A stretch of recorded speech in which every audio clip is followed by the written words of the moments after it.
Sakderenge nglajengaken mirsani video sakjangkepipun, kula aturi kapurih nutul tombol subscribe supados boten ketinggalan video salajengipun. Kagem kemanfaatan video menika, monggo dipun like, komen, lan ugi share. Mugi panjenengan sedaya pinaringan seger waras, bejo donya bejo akhirat, rahayu rahayu rahayu sagung dumadi.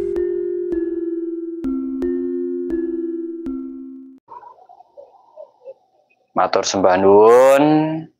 Pertama saya ucapkan untuk dulur-dulur, buat teman-teman semuanya, semoga semuanya selalu diberi kesehatan, selalu diberi keberkahan, kelancaran rezekinya.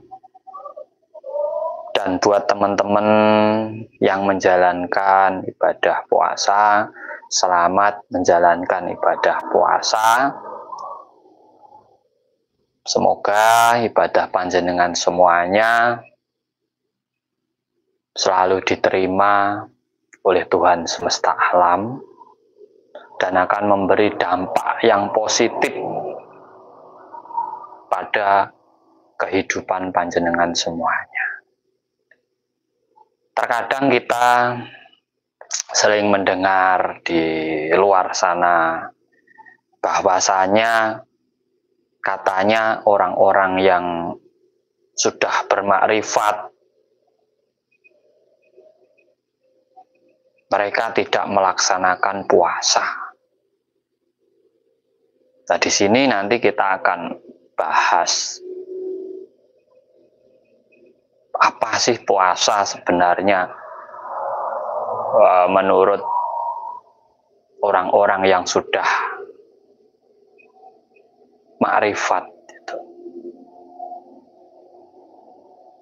Apakah mereka juga puasa kan gitu, biar nggak gagal paham jadinya, biar nggak gagal paham dan kita tahu konsep puasa sebenarnya itu seperti apa.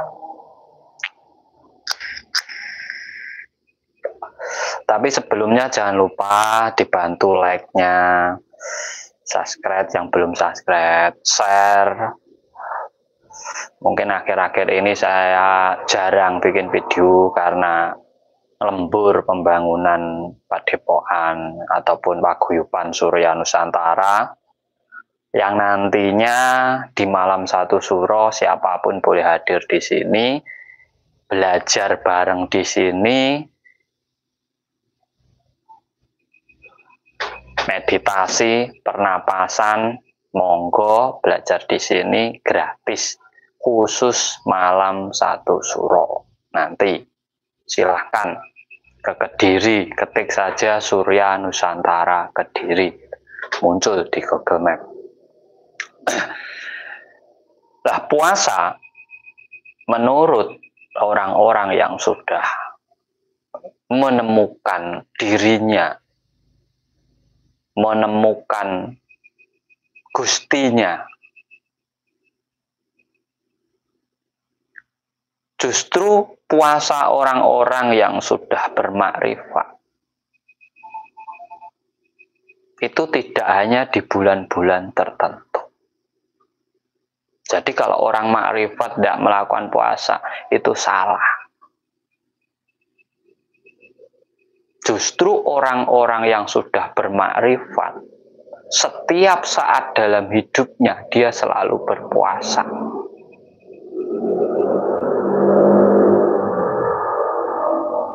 Karena puasa sendiri adalah menahan. Bukan sekedar menahan lapar, bukan sekedar menahan haus, tetapi harus bisa menahan segala sesuatu dalam dirinya untuk selalu berguna untuk kehidupannya. Harus bisa ditahan.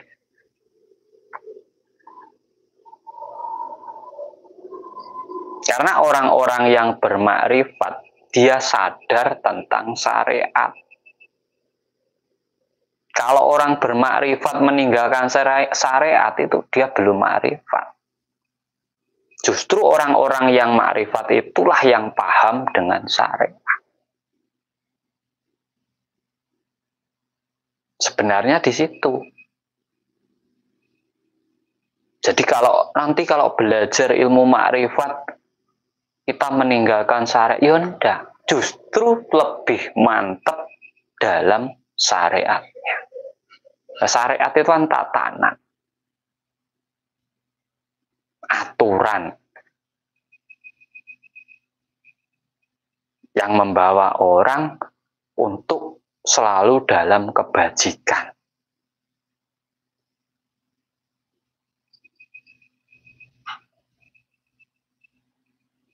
Nah, orang-orang makrifat ini, syariat itu tidak menjadi beban. Tidak menjadi beban. Dan tidak terbebani oleh yang namanya syariat.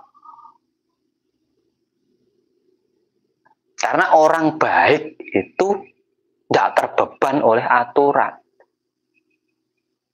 Tapi orang yang belum baik itu butuh aturan yang mengatur agar hidupnya baik. Tapi untuk orang yang sudah baik, sudah bagus, ya mereka itu tidak terbeban dengan aturan-aturan tersebut. Karena apa? Ya tidak mungkin melanggar aturan tersebut. Karena apa? Sadar akan syariat itu. Sadar akan aturan hidup itu. Karena sudah menemukan gustinya.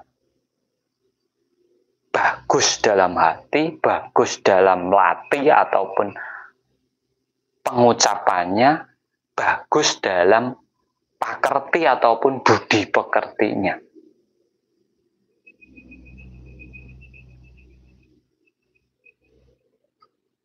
Jadi mereka tidak akan terbeban oleh yang namanya syariat.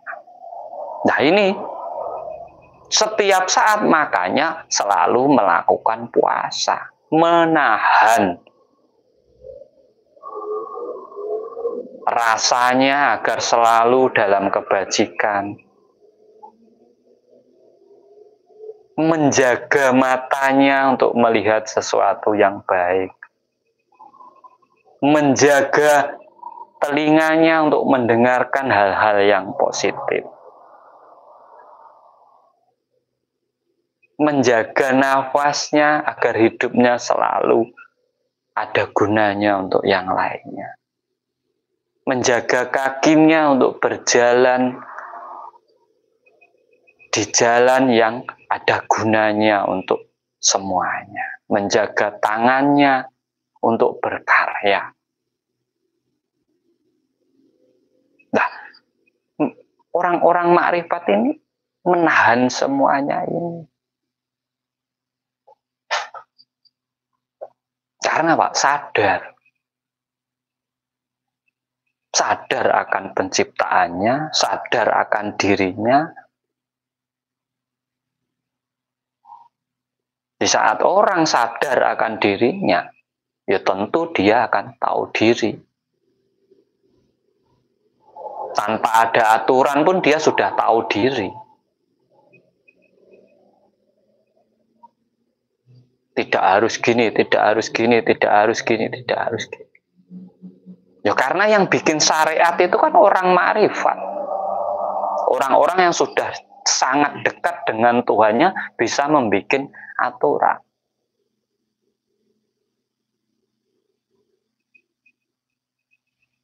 Kalau belum dekat dengan Tuhan, tidak mungkin bisa bikin aturan.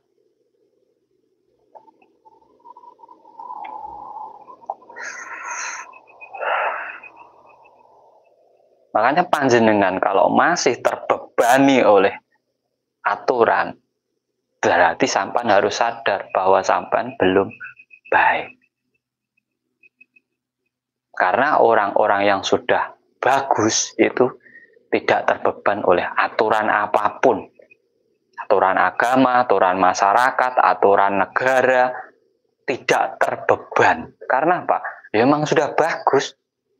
Ada aturan, tidak ada aturan, ya bagus, namanya orang sadar.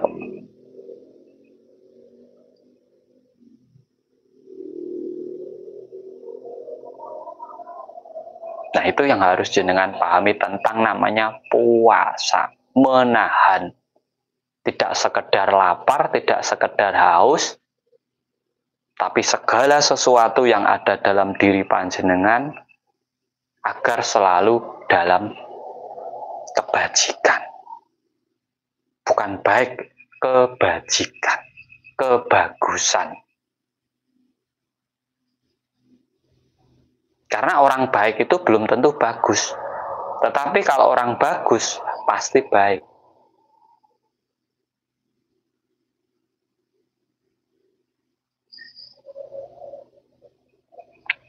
Kalau orang bagus itu tidak memandang baik buruk. Orang baik masih memandang buruk. Masih memilah-memilih. Masih menggolongkan ini golongan orang baik, ini golongan orang tidak baik. Masih ada golongan. Tapi kalau orang bagus itu bisa di mana saja. Tetapi tetap dalam kebagusan dirinya. Itulah orang yang sudah mengenal Gusti. Bagus sing ati, bagus sing lati, bagus sing paketi. Wujudnya dalam tingkah lakunya, tata keramanya, budi pekertinya, sopan santunnya, rasa menghargainya akan dirinya dan segala sesuatu yang diciptakan oleh Tuhan di alam semesta ini. Berat ini. Kenapa berat? Ya karena semua orang itu masih punya ego. Terkadang tidak kita sadari kita itu merasa paling benar. Terkadang kita tidak sadari itu kita hanya mampu mengeluh. Terkadang kita tidak sadari diri kita itu merasa paling baik sendiri. Terkadang kita tidak menyadari kita itu merendahkan makhluk lainnya selain manusia. Sama manusia aja kadang merendahkan, apalagi dengan makhluk lainnya. Lah, menahan itu, puasa itu, di mana jenengan bisa menahan diri untuk selalu berbuat kebagusan, bukan kebaikan, kebagusan. Sehingga nanti bisa berefek pada diri panjenengan sendiri, juga berguna untuk yang lainnya. Kalau hanya orang baik itu biasanya menganggap lainnya nggak baik. Terima kasih buat semuanya yang sudah hadir, matur suwun. Sehat, sukses, lancar semuanya. Banyak rezekinya.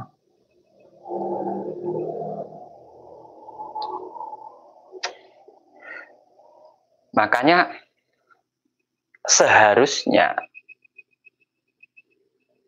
untuk memahami semua itu kita harus bermakrifat, mengenal diri, mengenal Tuhan kita, mengenal penciptaan kita, mengetahui tujuan kita hidup.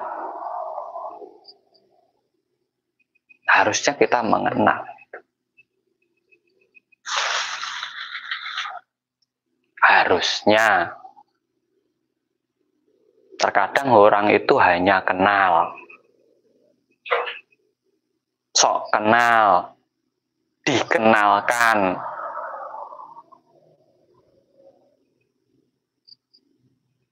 Padahal dia sudah percaya. Berarti dia sudah tahu.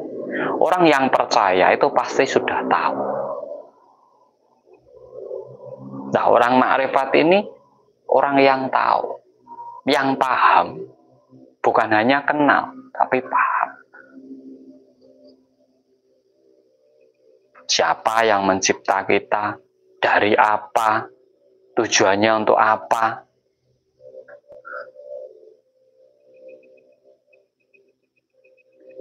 Sehingga sebenarnya orang-orang yang sudah bermakrifat tidak ada perdebatan. Dalam hidup ini tidak ada yang bisa didebatkan. Karena apa? Mau berdebat apa? Semua ini ciptaan Tuhan, ciptaan alam semesta. Apa yang mau didebatkan?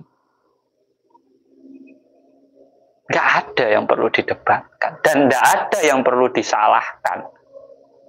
Nah, menahan ini loh yang susah. Menahan untuk tidak menyalahkan orang, untuk menerima yang lainnya, menerima perbedaan, legowo menghadapi orang lain, menghargai sesama makhluk alam semesta. Ini yang susah menahannya. Kalau menahan haus lapar itu mudah. Yang susah itu menahan hawa nafsunya, egonya dalam diri kita. Itu yang susah.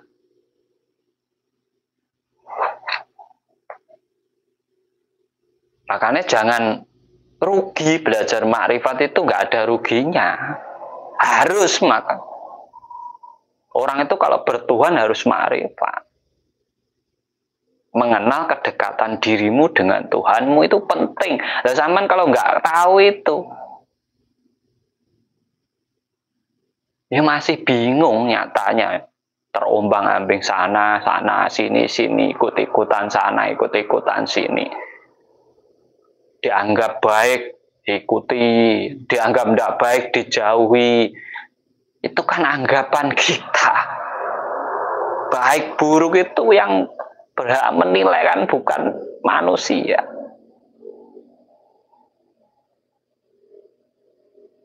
Sama halnya kita masuk neraka, masuk surga, itu bukan kita yang menilai itu. Kita itu masuk surga dan neraka itu sesuai kehendak Tuhan. Sing penting Gusti Allah seneng ngono sampean lak mlebu swarga.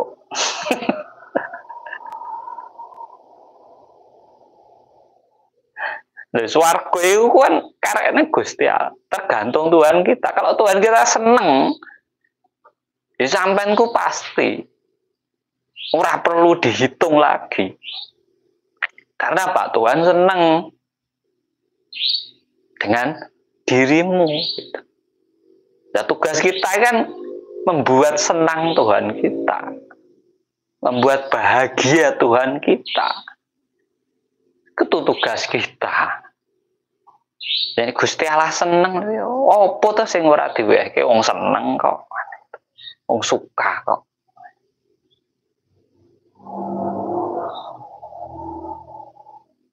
Dan Tuhan itu tidak paling benci dengan orang yang pura-pura menyembahnya, pura-pura menyembahnya, ikut-ikutan saja.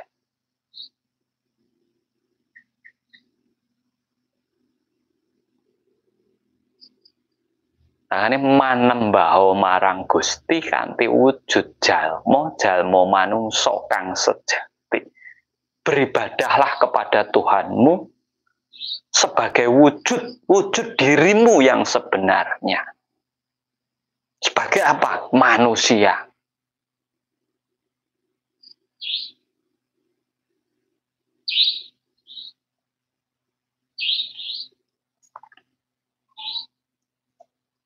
Di saat kamu beribadah, anggaplah seakan-akan kamu tidak, namamu aja tidak ada antara manusia dan Tuhan. Tanpa nama, tanpa jabatan, tanpa harta benda, tanpa segalanya. Bahkan nyawa kita itu tidak kita pikirkan lagi. Itu namanya beribadah. Tidak perlu orang lain tahu, tidak perlu dilihat orang.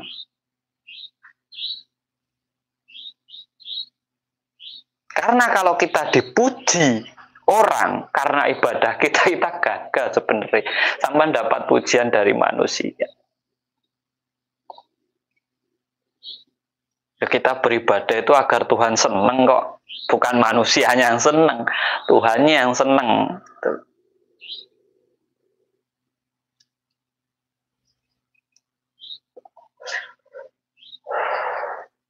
Kalau nyenengin manusia gampang.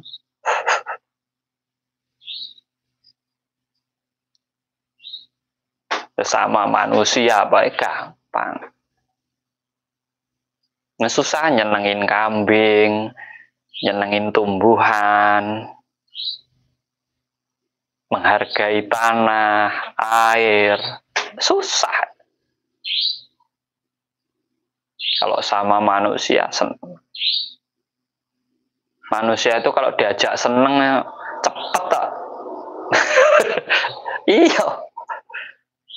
Cari teman senang itu cepat. Kalau cari teman susah itu, wah, langka. Zaman sekarang apalagi langka. Kalau sampai ngajak seneng itu, alah cepat.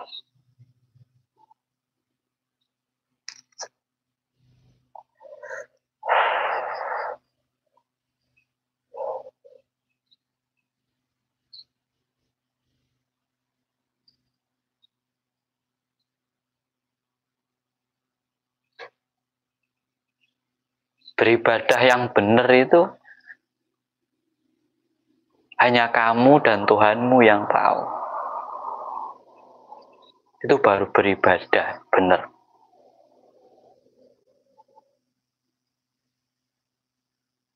Saya dulu dapat pesan gini. Sembunyikan dirimu sampai orang tidak menganggapmu itu siapa-siapa. Nah, itu dulu saya dapat pesan. Orang itu tidak perlu tahu silsilahmu dari apa. Tidak perlu tahu kamu itu turunan siapa. Tidak perlu tahu kamu itu punya apa. Orang itu tidak perlu tahu. Di saat orang tidak menganggap dirimu siapa-siapa,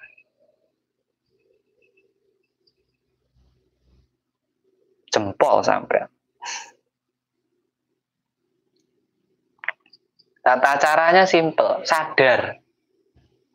Orang ibadah itu kan harus sadar. Kalau tidak sadar nggak bisa ibadah. Ibadah hanya terbawa pengen karena temennya yang lain gini, saya harus gini, ikut gitu. Umumnya malah. Umumnya ini, umumnya ngono-ngono, kan gitu.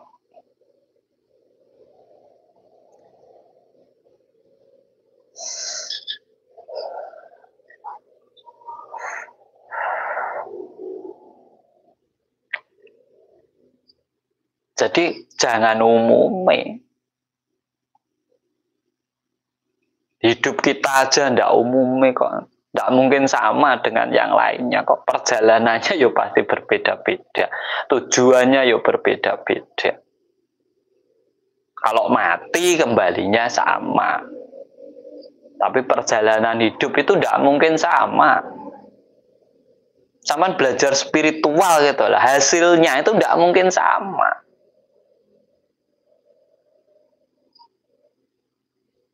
Gak mungkin sama.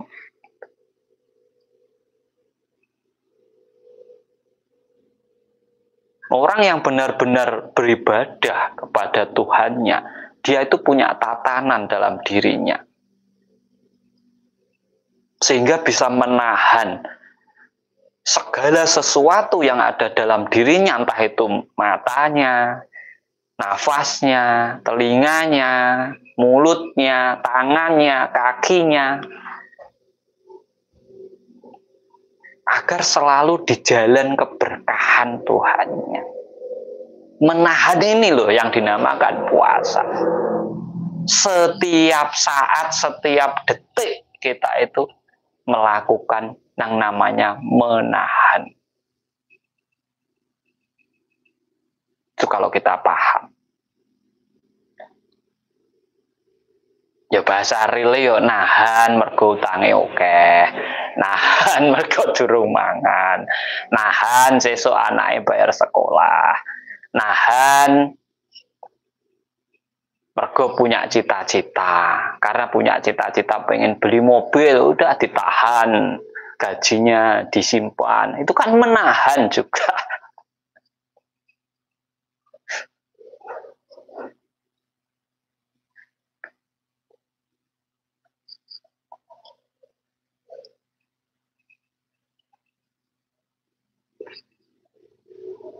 Itu kalau orang makrifat.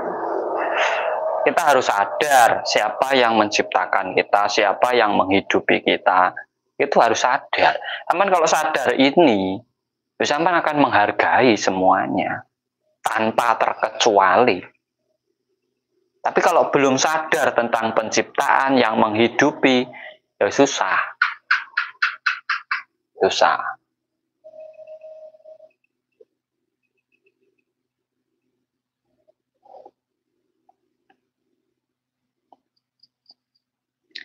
Yang membuat bingung itu ajarannya kok beda-beda, Kang. Kulo kok bingung, nyapa bingung? Ajaran semua itu diambil intinya. Intinya itu loh, budi pekerti, tata krama. Semua ajaran itu. Niku wis diajarke karo leluhur kita dari dulu itu sudah diajarkan namanya budi pekerti, tata krama. Kalau dalam agama akhlakul karimah sudah ada. Puncaknya agama itu kan akhlakul karimah. Segala ajaran itu kan puncaknya itu budi pekerti. Nah, sampai ngikuti bukunya apa ngikuti inti dari ajarannya? Sampai itu harusnya kan tahu inti ajarannya. Sebelum masuk kan tahu intinya. Intinya harus kemana ini nanti larinya gitu. Ada tuh ajaran yang tidak mengajarkan akhlak. Kan semua mengajarkan akhlak.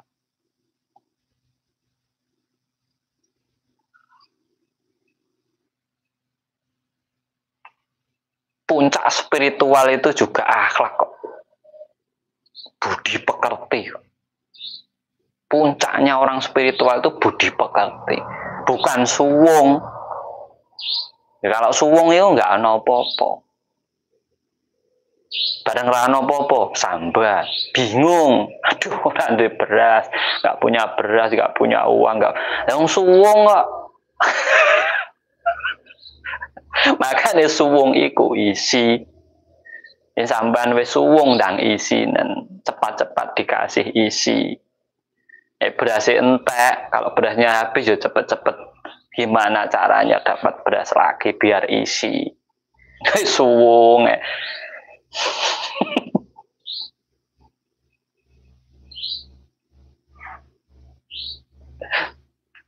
Puncak meditasi suwung. Ayo lumuh lele. Puncak meditasi itu adalah kesadaran diri. Di mana kamu bisa menyadari dirimu, mengenali dirimu, dan mengenali penciptamu. Dari saat kamu sudah sadar itu, itulah spiritualmu mulai mapan. Pasti kok.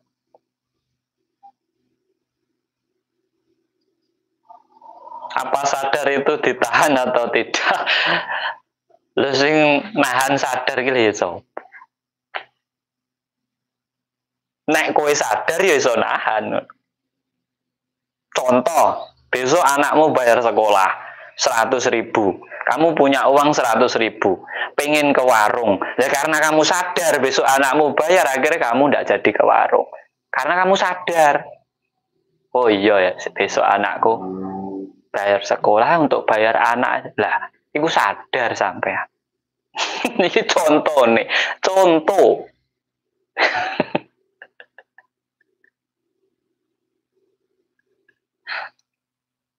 Itu kan contoh. Ini mergo sadar, karena sadar. Sama kalau seluruh makhluk di alam semesta ini ciptaan Tuhan. Ya, sampean tuh mau nyaci maki orang tuh harusnya kan sadar, ini ciptaannya Gusti Allah. Kan buat apa dicaci maki? Kalau sadar, ada kucing lewat dipukul, itu ciptaannya Gusti Allah. Kalau sampean sadar yo, opo lho kucing lho paling maunya yo paling makanan. Kalau ndak kamu kasih makanan yo nyuri dia. Ya udah sampean kasih masalahnya.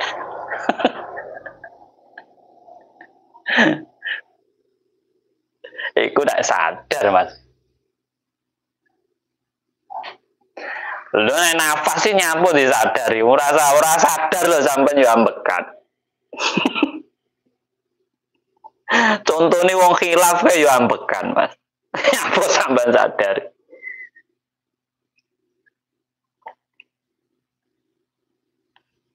Nafas tuh nggak perlu disadari, ini segini sudah nafas sendiri. Apa harus ayo masuk keluar masuk keluar ya udah. Ini sudah konsep, sudah ada apa ya yang mengatur dalam diri kita itu.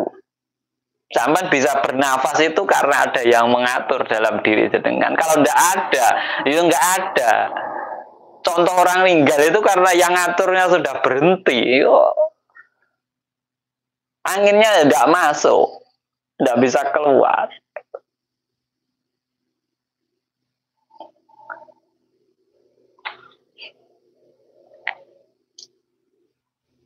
Nah ini satu kesatuan, gitu loh.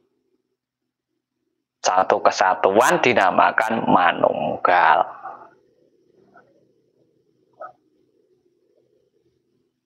Sampean itu kan satu kesatuan. Raga jenengan itu kan dari air ada. Ini loh. Di dalam diri kita ini air ada, tanah ada, angin ada, api ada, cahaya ada. Satu kesatuan kan. Manunggal. Terus di alam semesta ini ada.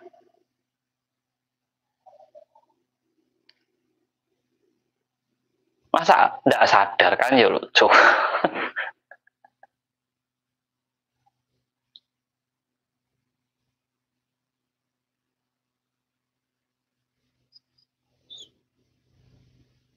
Makanya sampean makan niku ibadah. Karena sampean sadar sampean lapar.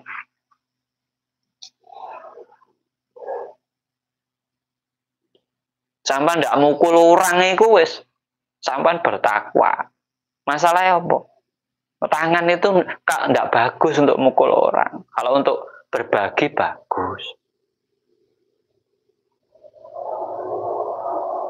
Kaki stroke, ndak bisa jalan itu kurang bertakwa. Kalau bertakwa ya kaki itu untuk jalan. Yo ini ndak loh. Itu memang konsepnya itu. Karena segala sesuatu yang kita gerak ini mengikuti perintah dari Tuhan. Kalau tidak mengikuti, akhirnya tidak ada yang bisa gerak. Karena tidak mengikuti.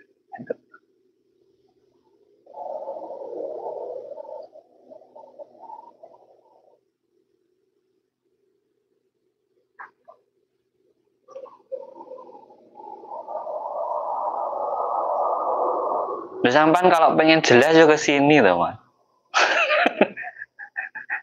Kalau pengen jelas ke sini, mana tak bikinkan kopi kalau di sini.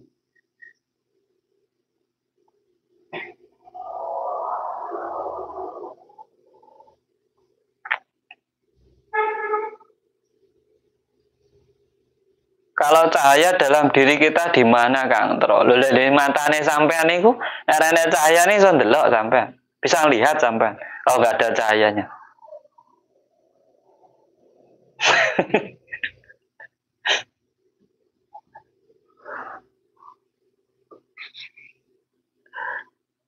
Mata jenengan ini kalau nggak ada cahaya sampean bisa melihat. Sudah pejamkan gitu ya coba. Dipejamkan sebentar. Biar sadar. Dipejamkan sebentar. Gelap ndak?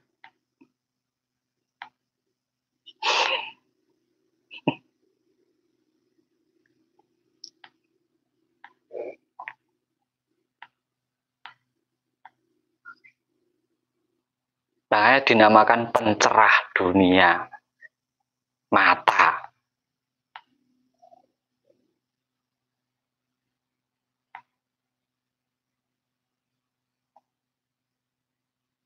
Maaf Kang Tro, kalau semua dilepaskan saat meditasi, apa yang kita pikirkan? Lah tujuan sampai meditasi itu untuk apa? Sampai kan punya tujuan mau melakukan meditasi itu. Ya kalau punya tujuan ya satu tujuan jenengan itu saja, yang lain nggak usah. Ya kalau nggak punya tujuan ya jangan meditasi yo. Nanti ketiduran.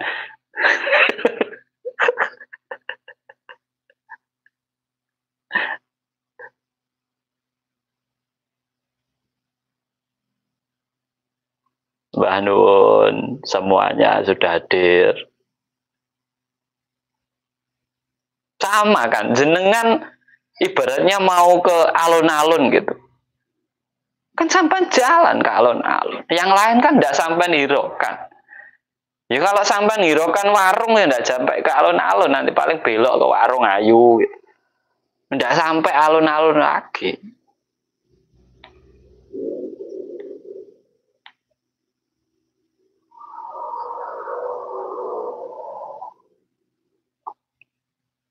Jadi satu saja yang sampan.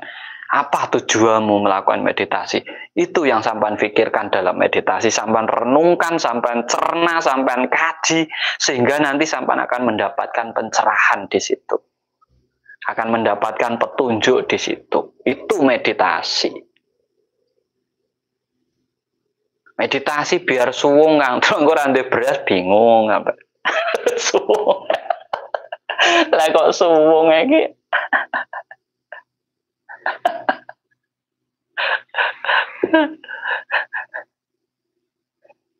Nah itu ya harus dipahami. Harus dipahami konsepnya. Kalau sudah paham, jelas, detail, dilakukan. Ya kalau belum paham ya jangan melakukan. Bingung nanti.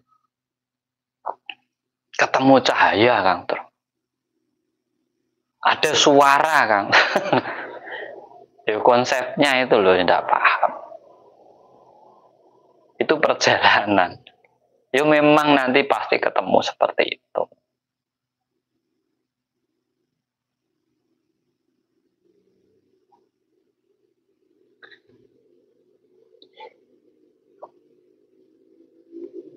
Meditasi narik rezeki gitu.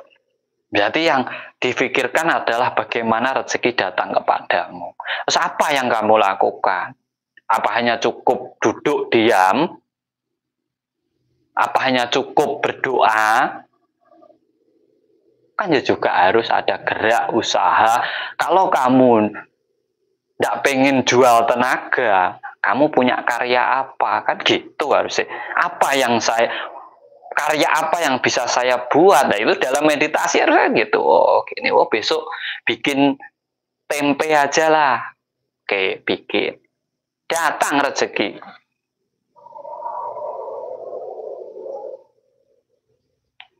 Bukan duduk diam, bayangkan uang banyak. Sampai bayangin saja nanti kalau sudah habis meditasi gak ada uangnya.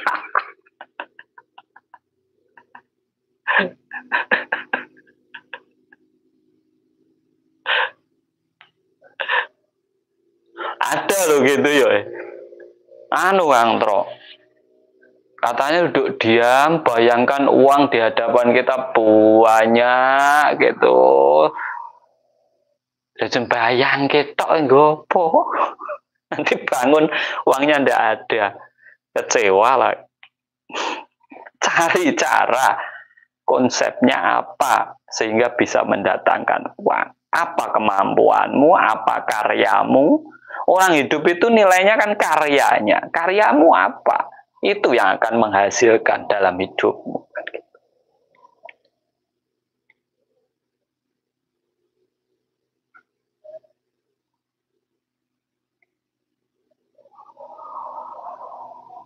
Jadi digali dalam meditasi. Apa yang kamu senangi, yang bisa menjadi karyamu, itu dilakukan. Nggak usah berharap. Sampai mau berharap kepada siapa.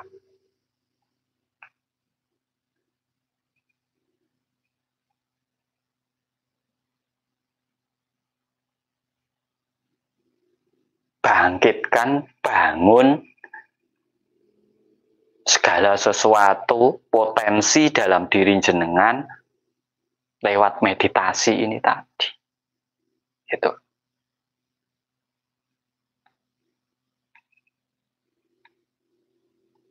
Makanya konsep puasa atau menahan ini sebenarnya luas.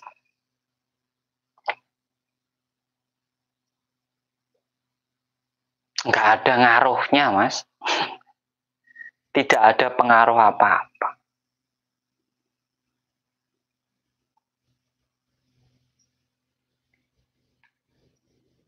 Karena sebenarnya semua orang hidup itu melakukan puasa. Menahan. Menahan untuk selalu baik. Menahan untuk selalu bertutur yang baik. Menahan diri untuk membahagiakan keluarganya, anaknya. Semua itu sudah melakukan. Setiap saat.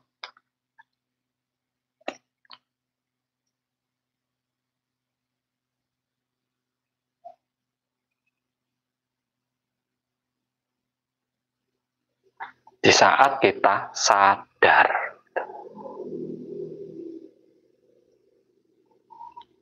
Orang yang bisa menahan itu kan orang sadar. Kalau orang tidak sadar, tidak bisa menahan.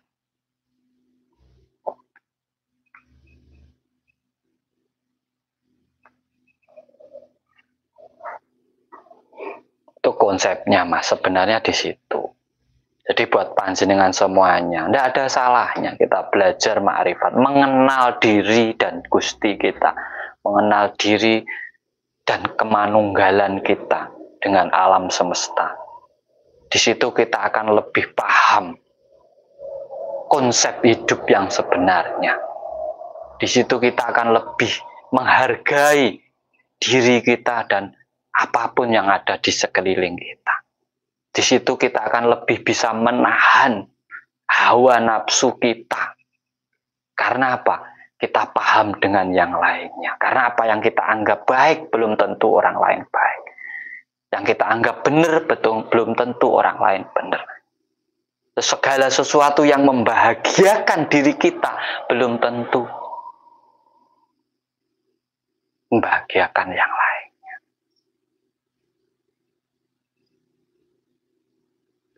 Jadi buat teman-teman semuanya, selalu gali dalam dirimu. Sadari konsep-konsep hidup yang panjenengan sudah lakukan.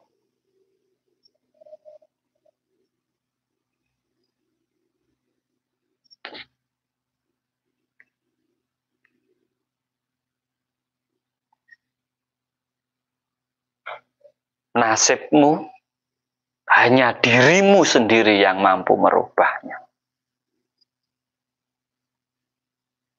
Tidak ada yang bisa merubah nasibmu kecuali dirimu sendiri. Sampai mau pasrah kepada siapa tentang nasibmu? Kalau tidak sampai bangun potensi yang ada dalam dirimu, tidak sampai kembangkan pola pikirmu, tidak sampai munculkan karya-karya dalam dirimu, sampai mau tergantung pada siapa.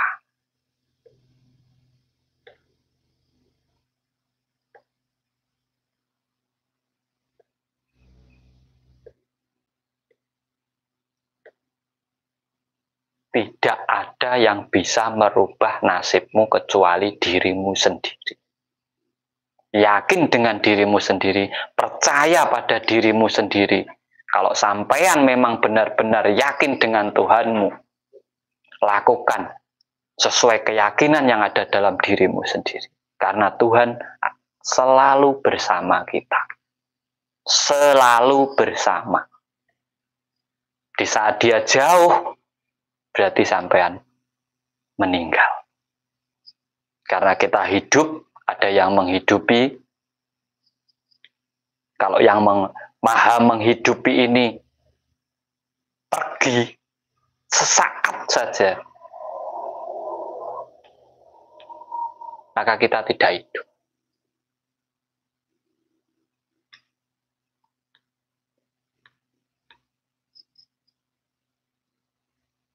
Dan kita belajar menahan diri,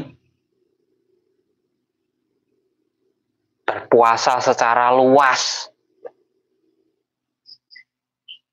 menahan diri untuk selalu menghargai yang lainnya, untuk selalu menerima yang lainnya, untuk selalu bertata krama, berbudi pekerti kepada yang lainnya. Bukan sekedar menahan lapar dan haus. Karena orang-orang yang berpuasa itu sudah terhormat di mata Tuhan. Tidak perlu dihormati orang lain. Kalau sampean puasa masih perlu dihormati, itu adalah ego jenengan. Sampean itu berbakti puasa itu, bukan butuh dihormati. Hormatilah orang-orang yang tidak puasa. Karena apa? Mereka belum sadar untuk melakukan puasa. Kamu harus menghormati mereka karena mereka butuh makan. Itu harus. Kalau kita masih pengen dihormati, kita itu sudah terhormat katanya orang puasa itu. Karena kita bisa menahan segala sesuatu yang ada dalam diri kita untuk selalu berbuat kebagusan, kebajikan, bukan berbuat baik loh. Kebagusan dan kebajikan. Karena baik itu belum tentu bagus. Orang baik belum tentu bagus. Kalau orang bagus pasti baik.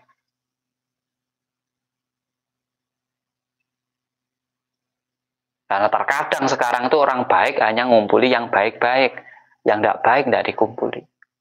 Terus siapa yang ngasih nasihat yang nggak baik ini? Kalau kita sekat gitu.